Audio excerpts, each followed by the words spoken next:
In today's video, I'm going to go through the big three, and these are the big three core exercises that are really effective when it comes to offsetting and managing back pain.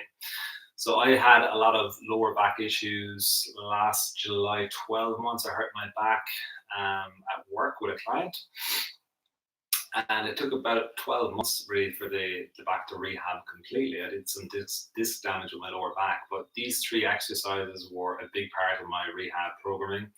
And if I do get aches and pains in my lower back, these are my go-to exercises to offset that, and I use them most days in some capacity. They're also in pretty much all of my clients' programs as well, because most of my clients have some form of back pain from time to time also.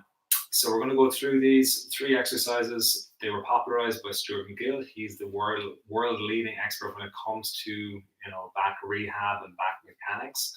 And they are the dead bug, the side plank, and the bird dog. Okay, so I'm going to go through them in detail and break them down whilst I'm going through them. So the first exercise is the dead bug. With the dead bug, you're going to lie on your back, and the most important thing with this exercise is that you're crunching up and making sure that your lower back is pushed into the ground. Now, with the dead bug, a lot of people get tension through their neck when they crunch up. So if you do feel tension through your neck, you can place your neck back on the ground. But the most important thing is that that lower back is staying pushed into the ground. From there, your hips are at 90 degrees to your body, and you're going to reach your hands up to the ceiling. From there, we're going to extend one leg and then the opposite arm, bring them back to the starting position and switching sides. So I just did 1 rep per side there. You would go for anywhere between 5 and 10 repetitions. And if you want to make this harder or easier, you will increase the leverage of the leg. So what that would look like with an easy variation would be the leg would be just extending up like so and extending up like so, keeping that lower back in contact with the ground. If I wanted to make it, the most challenging leverage point, the foot will be extending out and it'll be just a centimeter off the ground. So that's putting the maximum load on my core. So again, you're better off doing less and doing it really well at the start with this movement. So that's the first one. You're doing 5 to 12 reps per side, slow and controlled. The next one is a side plank. And with the side plank, you're setting yourself up on your forearm, pushing off your knees and lifting your hips off the ground. From there, you're going to place your hand on your hips. So this is the easier variation. You'll hold this for 10 to 20 seconds. If you want to make this a bit more challenging, you can go full length. Again, you're lengthening the lever and lifting your hips up off the ground. Again, 10 to 20 seconds is enough on the side plank per side.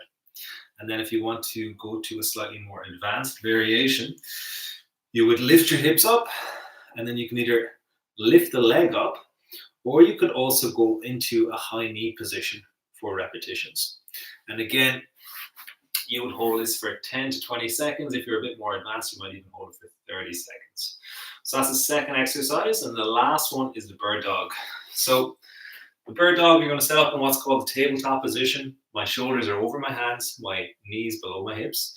And I'm going to extend my leg and then my opposite arm. The way I extended my leg at the start there, by lifting the hip, this is how most people get into this position, and it feels like their hips are actually level. So when you extend your leg, think about just dropping that hip down. Now my hips are in a neutral position and extending the hand. From there, I'm going to bring my elbow to my knee and extend back out again. So for the bird dog, you would go for 5 to 10 repetitions in the bird dog as well. And you would repeat all of them movements 2 or 3 times.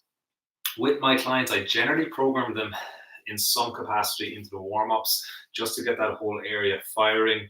And once your core is firing and engaging, you're going to be a lot safer throughout your workout and throughout your day-to-day activities as well. So that's it, guys. That are 3 exercises that are going to really improve your, either rehab your back pain or make you more resilient to back injury going forward. And you should definitely have them in some capacity in your programming or just in your routine on a weekly basis.